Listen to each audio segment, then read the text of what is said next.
Selanjutnya, sarana produksi budidaya tanaman sayuran. Sarana produksi dan tahapan budidaya tanaman sayuran perlu diperhatikan sebelum melaksanakan budidaya. Dalam melakukan budidaya, dibutuhkan sarana produksi dan pelaksanaan tahapan yang tepat, sehingga dapat tumbuh dengan baik dan diperoleh hasil yang optimal. Sarana produksi budidaya tanaman sayuran diantaranya adalah bahan. Bahan terdiri dari benih atau bibit. Benih berbeda dengan bibit. Benih berbentuk biji, sedangkan bibit sudah berbentuk tanaman yang masih kecil. Kemudian yang kedua adalah pupuk. Pupuk digunakan untuk menambah dan melengkapi kandungan unsur hara yang kurang dari tanah. Pupuk dapat berupa pupuk organik, pupuk kandang dan hijau, dan pupuk anorganik, NPK, urea, KCl, dan ZA. Yang ketiga, pestisida. Pestisida berguna untuk mengendalikan serangan organisme pengganggu tanaman. Pestisida dapat berupa pestisida alami dan buatan. Pestisida alami bisa dimanfaatkan tanaman sebagai bahan bakunya. Contoh tanaman yang dapat digunakan untuk membuat pestisida adalah daun nimba. Yang keempat, media tanam. Media tanam berfungsi sebagai tempat tumbuhnya tanaman. Komposisi media tanam perlu disesuaikan dengan jenis tanaman yang dibudidayakan.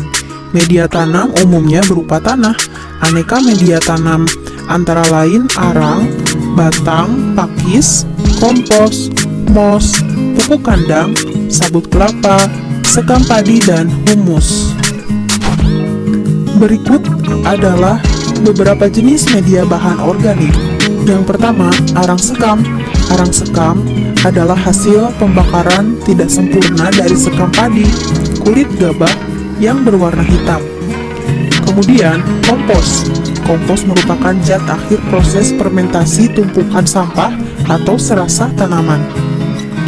Selanjutnya, sabut kelapa. Sabut kelapa atau kokopit yang digunakan sebagai media tanam biasanya berasal dari kelapa yang sudah tua karena memiliki serat yang kuat. Selanjutnya, media tanam bahan anorganik. Yang pertama, gel atau hidrogel adalah kristal polimer yang biasa digunakan sebagai pengganti tanah. Kemudian, pasir. Pasir memiliki kapasitas kelembapan sangat rendah dan kandungan hara yang rendah. Pasir cukup baik dijadikan sebagai media tanam karena dapat menciptakan kondisi aerasi yang baik. Kemudian, pecahan batu bata. Batu bata yang digunakan sebagai media sebaiknya berukuran kecil, seperti kerikil. Fungsinya agar batu bata dapat menyerap air dan unsur hara dengan baik. Yang keempat, spons.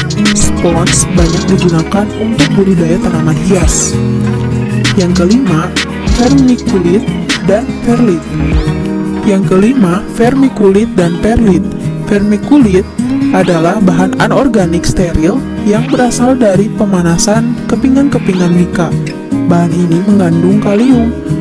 Vermiculit dapat meningkatkan daya serap air jika digunakan sebagai bahan campuran media tanam.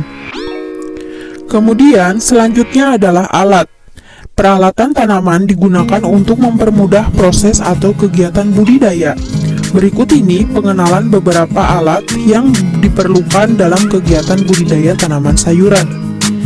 Yang pertama, alat pengolahan tanah berupa garpu, skop, dan cangkul. Kemudian, alat pemeliharaan tanaman berupa gembor, koren, dan sprayer. Selanjutnya, tahapan budidaya tanaman sayuran. Tahapan budidaya tanaman sayuran mempunyai peranan penting dalam keberhasilan budidaya. Tahapan budidaya tanaman sayuran yang tepat dapat memaksimalkan hasil panen. Berikut ini tahapan budidaya tanaman sayuran secara umum. Yang pertama, pembibitan. Hal yang harus diperhatikan saat pembibitan adalah mengetahui syarat benih yang baik. Benih harus bersih dari benda asing dan memiliki daya kecambah minimal 80%. Tahapan pembibitan tersaji pada gambar berikut. Kemudian, pengolahan tanah atau persiapan media tanam. Tanah diolah terlebih dahulu hingga siap tanam. Tanah digemburkan dan diberi perlakuan agar sesuai dengan syarat tubuh tanaman. Penggemburan tanah dilakukan dengan mencukil tanah menggunakan cangkul atau garpu. Untuk penanaman di polybag, tanah dicampur dengan pupuk. Kemudian, penanaman. Penanaman dapat dilakukan dengan penyemaian atau tanpa penyemaian. Jarak tanam tiap benih atau bibit perlu diperhatikan agar tanaman memperoleh ruang tumbuh yang seragam dan mudah disiangi. Selanjutnya, pemeliharaan. Pemeliharaan dapat dilakukan dengan penyiraman, penyulaman, penyiangan, pembumbunan, pemupukan, pengendalian organisme pengganggu tanaman, dan pemasangan turus untuk tanaman yang tumbuh merambat atau berbatang lemah. Yang terakhir adalah pemanenan. Tahap pemanenan dilakukan pada waktu yang tepat sehingga hasil panen memiliki kualitas yang baik. Yang terakhir, pasca panen. Perlakuan pasca panen perlu diperhatikan agar kualitas produk tetap terjaga. Tanaman sayuran memiliki kadar air yang tinggi sehingga mudah rusak atau busuk.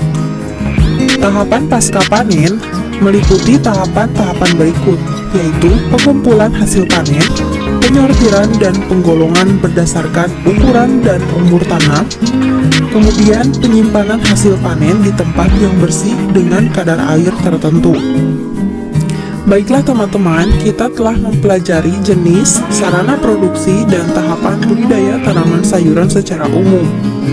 Pada pembelajaran selanjutnya, kita akan belajar budidaya tanaman sayuran. Sampai jumpa minggu depan.